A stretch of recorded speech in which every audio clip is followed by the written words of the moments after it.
So here's my question for you this morning is what, I don't want to say this, who's getting in your way? Who's getting in your way these days? Where you're like, you know what, if I could just get so-and-so to do thus and such, everything would be better. If I could just get this client to buy this thing, if I could just get this person to take this meeting with me, if I could just get this person to take out the trash on trash day or before trash day, that would be better. If I could just get myself to do XYZ, if I could just somehow talk myself into getting up and going for a walk every morning or doing Sam's 15-minute a day thing, then everything would be better. So go ahead and type in for me, what's the one thing that you're like, if I could only get this agent for my book, if only I could persuade this friend to come hang out with me to go to this party that I don't want to go to. What is it for you? Who do you want to have do what that would make your life better? That's what I'm curious about. Leah says, yeah, most of my besties are internal. Most of my battles are internal these days. Most of your besties are internal. I was like, most of my battles are internal. Yeah. So Leah, what would you love to be able to talk yourself into doing? What's just pick one thing. I understand there might be many things, but what's one thing that you're like, that would be good. That would be good if I could do that. And just as if only I had more energy, if I could find a way to convince myself to have more energy. Yeah. I wanted to talk today. I found myself thinking the other night about a book by Daniel Pink that I read some years ago called To Sell is Human. Here's the book, To Sell is Human. He's an incredible writer. I don't know that this is necessarily his best book, but it's damn good. What he talks about is he sort of breaks apart sales and what really makes sales happen and what is it? What is it? And he says it's persuading, convincing, influencing, and moving others, right? John says, I would love to be able to convince people that they can be a healthier version of themselves. Aging can be fun. And in the immortal words of the wise woman, it sure beats the alternative. Lisa says, I need to get myself to declutter my family room. Right. Okay, good, you guys. This is really, Deborah, creating wealth in urban communities. Yes.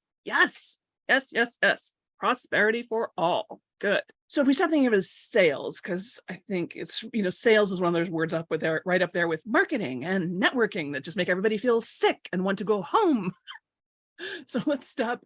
We can maybe stop thinking of it in sales until we learn to love what sales actually is. Yes, this book is called To Sell is Human by Daniel Pink. So we're not thinking of it so much as sales as we are persuading, convincing, influencing, moving others, moving people from one state to another, moving ourselves from one state to another, right? It only really works when it is done with honesty, transparency, and fairness. When we are in a battle in our own head to try to get ourselves to declutter the family room, yelling at yourself is not going to work. Guilt tripping yourself is not going to work. Peer pressure can work, right? You've got people coming over.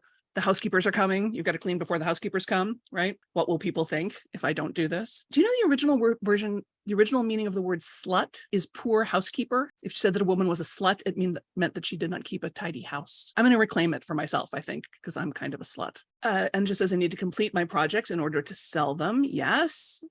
Beth says yes to cluttering on all the levels, right? Internal and external.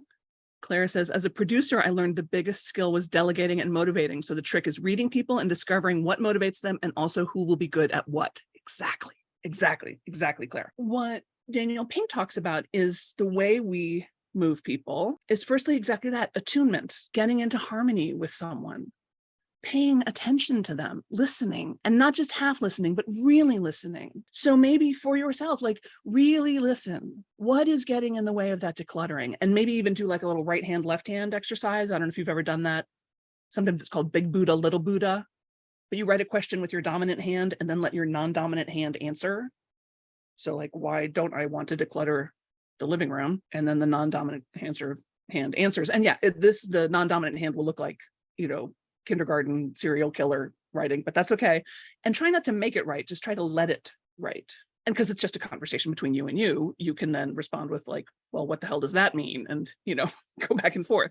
You don't need to be super precious or anything. You're just trying to sort of access a different kind of conversation with yourself. So yeah, how can you listen to yourself? How can you get in harmony with yourself? I was thinking about this the other day. I was at Costco, which, as we all know, is exhausting. Oh, but I'll tell you what I did. You guys know I live with long haul COVID, so my daily available amount of energy is very, very limited. But I had to go to Costco, so I did one of those little putt wheelchair cart things. And I spent a couple of minutes feeling very foolish and embarrassed. But then after a couple of minutes, I was like, this is kind of awesome. I might have to do this all the time. Because enough other things, like it's cement floors. It's a lot of walking on really unfriendly surface. And as I had to pick up a prescription, and I'm sort of palsy with one of the pharmacists there, and she was at the register, and I'm like, oh, Kathy, how's it going? And she's like, 1 hour until I am out of here. I was like, wow, she's usually quite chipper. And I was like, damn, okay, good luck. Thanks for your service. And then I was in the liquor department where they also know me. Weird. And the checkout woman who's usually there was there. And she was also like, oh, and I was like, how's your day going? She's like, I'm not going to make it till closing time. I'm not going to make it. I'm like, yeah, you are. Yeah, you are. You got this. You're a hero. And I thought, I am so glad I'm not the manager of Costco right now, because if I needed any of my employees to do anything, they were all clearly burnt to a crisp. It had just been the 4th of July weekend. Like, obviously they were all like exhausted. And I thought, I'm so glad I'm not the one trying to motivate them to get them to do something, because if I were, the first thing I would have to do is be like, I see you. I see the fatigue in your eyes. I see the grayness of your pallor. I think you're dehydrated. I think we should get you one of those thick rubber mats to stand on, because this concrete's a killer. How can I make the next hour of your life better? Because this is obviously really hard. I mean, working retail is really hard. Working in service is really hard. Those of us who've done it know how hard it is. So you'd have to start there, right? You'd have to start with some attunement and some harmonizing. So make a note for yourself. Like, if you're resisting, if you've got some inner resistance to the things you need to do, how could you get in harmony with that part of you that's got her arm, your inner teenager who's like, you can't, I'm not gonna, and you can't make me, right? And be like, yeah, I get it. Fuck them, right? Fuck all that. How can you get in harmony with that part so that maybe she relaxes a little bit and feels heard and understood? So attunement, listening, harmonizing, which again, you guys are so sensitive. You're so intuitive. You're so good at this. The next part he talks about is buoyancy, which is sort of a combination of optimism and grit, right? We're good at that. That's that. Let's see if we can't solve this problem. And the next thing he talks about is clarity, which is one of my favorite things to talk about, especially in terms of sales, which is like, how are you misunderstanding the problem? Or how is the person you're talking to misunderstanding the problem? Like, if John wants older people to feel healthy and vibrant as they age, what's the misunderstanding in their head? That aging automatically means that you slow down. Aging automatically means that your body's not as strong as it used to be. Like, if that's what they're believing, if that's how they're misunderstanding their problem, that, well, this is just aging and there's nothing I can do about it, you've got to start there. You can't stop offering them you can't start offering them your fabulous 10-step solution if they don't even believe that the problem can be solved. You got me? You have to start with, you may think that aging is natural and slowing down is inevitable. And for some people that's true, but some people make a choice to go a different way. And maybe you're the outlier who wants to go a different way. And then you're really talking to people who are like, oh, I am an outlier. Oh, I do things differently. I'm not one of the sheep. I'm not slowing down. Yes, I want to talk to you. So again, you're attuning yourself with them. They're people who are willing to try something different, but you're helping them notice they've misunderstood their problem, and for decluttering the space, like, how are you misunderstanding the problem? You may be thinking to yourself, well, I just need to make myself do it. Well, clearly that's not the problem, because if willpower was the answer, you would have done it by now. Feelings of inner shame are not, oh God, I feel terrible every time I look at that. That's not working either. So this is a great time for you to really listen to yourself, get attuned to what is actually the problem. Well, the actual problem is, I don't really care that it's a mess. That's kind of my problem. I don't really care when it's a mess. Maybe the actual problem is, it's a lot of my dad's stuff, and I'm not ready to let that go yet. It makes me too sad, and it's just going to have to wait until some more time has passed. I did that with this shitty old duffel bag of his. It's so ugly and crappy and awful, and no one's ever going to use it, but it has his name on the side of it. And I was like, I can't throw this out right now. I just can't. So it's adding to the clutter, but that's okay. Right. So yeah, how are you misunderstanding your problem? How are the people you're trying to talk to misunderstanding their problem? Right. What's really in the way? Is it a visibility issue? Like, Nenjo's getting concerned about, putting her products out there. Well, yeah, because if you put your products out there, then they will be out there. And that, to the shy person, the sensitive person, that can feel really dangerous. Okay, I've been misunderstanding. I've been thinking I'm just not driven enough, but actually I'm feeling shy about it. Okay, cool. Well, what do I do when I feel shy? I hold hands with a friend. Maybe I get somebody with me and go, okay, we're going to post these for sale. 3, 2, 1, go. Now let's go for a walk. Let's go get an ice cream shake. Right. Do the things that you would do to a recalcitrant 9-year-old to help them, move them, to influence them. Right. Where's the win-win-win? Okay, says, yeah, I have a lot of my parents' stuff I'm not ready to let go of yet. So I put it in storage. As long as you can easily afford the storage fees, then I'm all for that. Just be careful, because that can cost you a lot of money for something that you're ultimately, just not going to keep. But there's no right or wrong way to grieve. There's no timeline. Do it the way that works for you. And if you're not sure, there's a thing called the ask method. There's a guy named Ryan Levesque who created the ask method. I'm doing it now, actually, which is just you reach out to people who are potentially ideal clients, maybe not, and just say, hey, I'm trying to do some research. I'm in a great place because I'm actually writing a book. So I'm like, I'm trying to do some research for my new book about how people think about their productivity and their procrastination. Do you have 20 minutes just to hop on a quick call with me? And then I ask them, so tell me, what is it that you want to do, but you're not doing? What's getting in your way? How is that painful for you? What is that costing you? How much worse is it going to get? Like, what's really if you keep not dealing with this, what's it going to cost you? And then what do you really want? What's your dream? What's your vision? And what's getting in the way of that? And if you had that, what would you have? What would that benefit you? And it's wonderful to hear about how people think about their lives. And it's a benefit to them, actually. I'm not selling them anything on these calls. I don't have anything to offer them, but mostly I'm doing it because as I broaden the tent from just talking to people who would self-identify as highly creative people, which is most of you, got these million LinkedIn learners, literally a million, you guys. I'm curious, how do people with jobs, how do regular people think about their productivity and creativity and procrastination? And it turns out they use almost exactly the same language we do. It's all very much the same. It's not really different at all, except they don't really have the urgency around it because they have jobs. So they sort of have this sense of like, well, I'm a little complacent because, I get that paycheck every 2 weeks and I don't really want to rock the boat. And I feel like I can get to it later. There'll be some other time that's going to be better. And so they're sort of anesthetize themselves a little bit. Well, like, I don't really have to pursue that dream right now. Work needs me.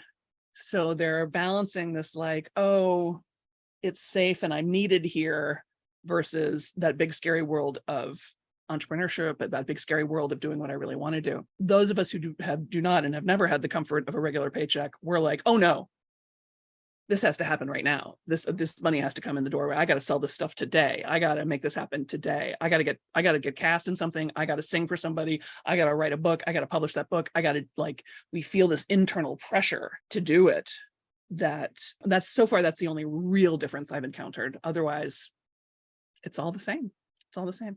He goes on to talk about, some other things about sales that I think is interesting. But I wanted to sort of throw all this up and start this conversation with you guys because, dun, dun, dun, dun, speaking of sales, I am teaching a class on sales. It's called Calm Sales, CALM, Calm Sales, and it stands for Creative Adults Liking Money.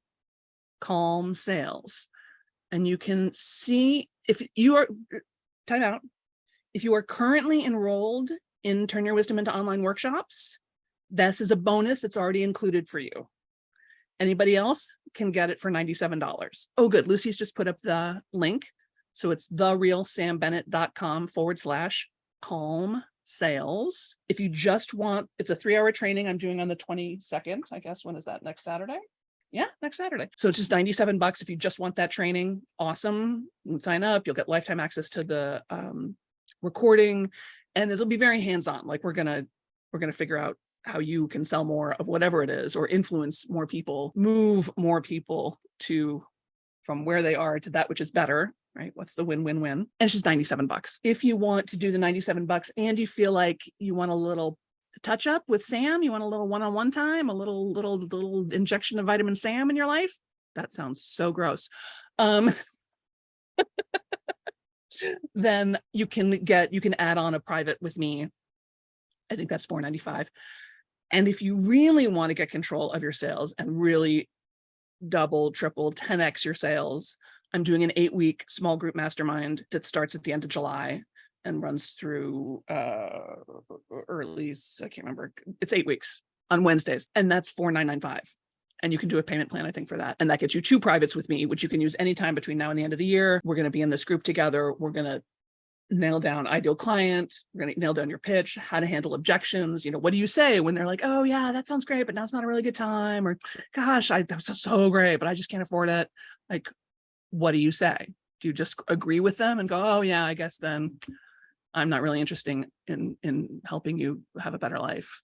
So I'm just going to give up with you and say, yeah, it's expensive, or yeah, no, you can't afford it. No, you're on the side of good. How can we make this a win-win-win-win-win, right? That's available to you. You'll be getting a couple of emails about it. If you are not currently on the email list, get on the email list, because that's where everything happens. So go over to therealsambennett.com and just opt in for whatever the opt-in is. Do you have the free thing? Get that. And then you'll be on the email list. If you're interested in this, like, oh, I think I would like to move people. I would like to influence people. I'd like to be able to influence myself. Stop resisting myself. Stop resisting my own good. It's a pretty low-key investment. I realize $97 isn't the same as free, but if I made it free, you might ignore it. So I needed to charge enough for it that you would pay attention, right? Because where we invest is where we put our attention. Show me your date book and your checkbook, and I will tell you what's important to you. Or show me your Google Calendar and your Venmo, and I'll tell you what's important to you. Same. How is this all landing for you? What is this making you think of? What little wheels are turning for you? Where are you feeling resistance? Like, no, I don't think I need that. Really?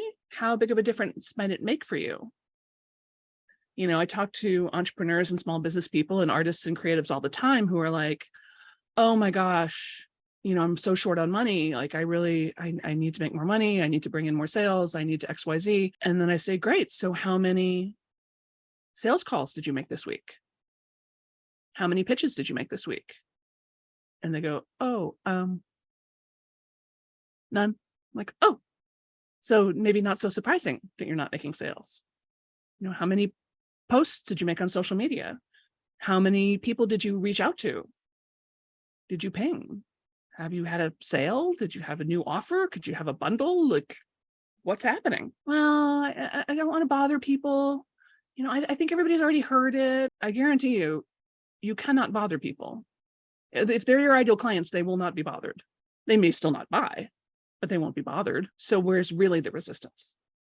Is it really that we're worried about what other people will think? Are we afraid of our own success? What's going on underneath there? And what would it mean to you to unlock that so that you felt amazing about talking to people about what you did and how you could help them, so that you got excited to charge somebody $10,000 for something? Like, what could you offer someone that would be whatever? It doesn't have to be $10,000, but that's 10 times more than what you're charging right now. How could that be something amazing for them? And what's the difference? I mean, the way I've priced this Calm thing gives you a little bit of a clue, right? You want sort of a group training that's going to be helpful and move you along? Great, $97. You want the group training plus some one-on-one attention?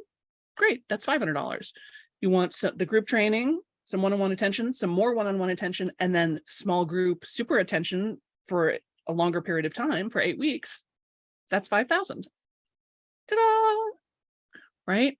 So it all depends on how urgent your problem is for you, what you're willing to do to fix it. Because I guarantee you, if you keep doing what you've been doing, you're going to keep getting the same results you've been getting. If you keep just yelling at your teenager to pick up their room, or yelling at yourself to pick up the living room, you're going to get a cluttered room. You're not really going to change the pattern. So how can you, again, get calm, get attuned, find some optimism, find some grit, right? So that you guys have big toolkits. You know how to negotiate with yourself, right?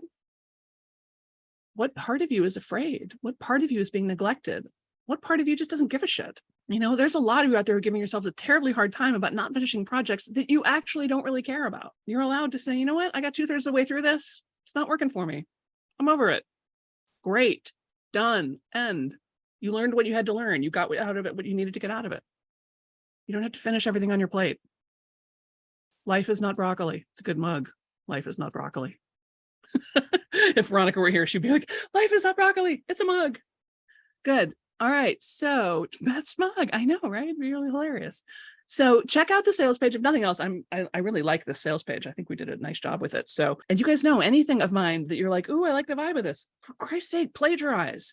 Keep what they call a swipe file, right? I mean, obviously don't literally plagiarize, but take what you like about it and make it your own. Lucy says, yep, she sure would. She sure would. So therealsambennett.com/calm sales, CALMSALES, all one word. therealsambennett.com/calm sales. Again, if you are currently enrolled in Turn Your Wisdom into Online Workshops, don't buy it because you're already bonused into it. But if you're not currently in Turn Your Wisdom into Online Workshops, then you should buy it. Choice is completely yours.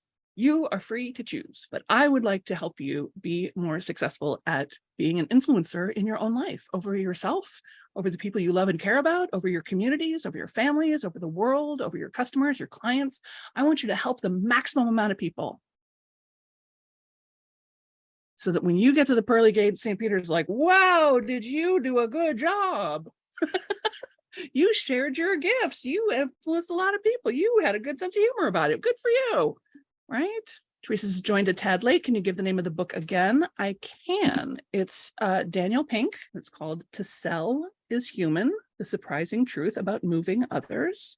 To Sell is Human. It's not a new book. It's been out for some years. It quotes my friend Ann Libra, actually, someone I used to work with at the Second City. He talks a lot about improvisation. To Sell is Human. There we go. I'm also, I'll always reference the work of Robert Cialdini too. He wrote a book called Influence that is incredibly important if you want to know about sales. Cialdini.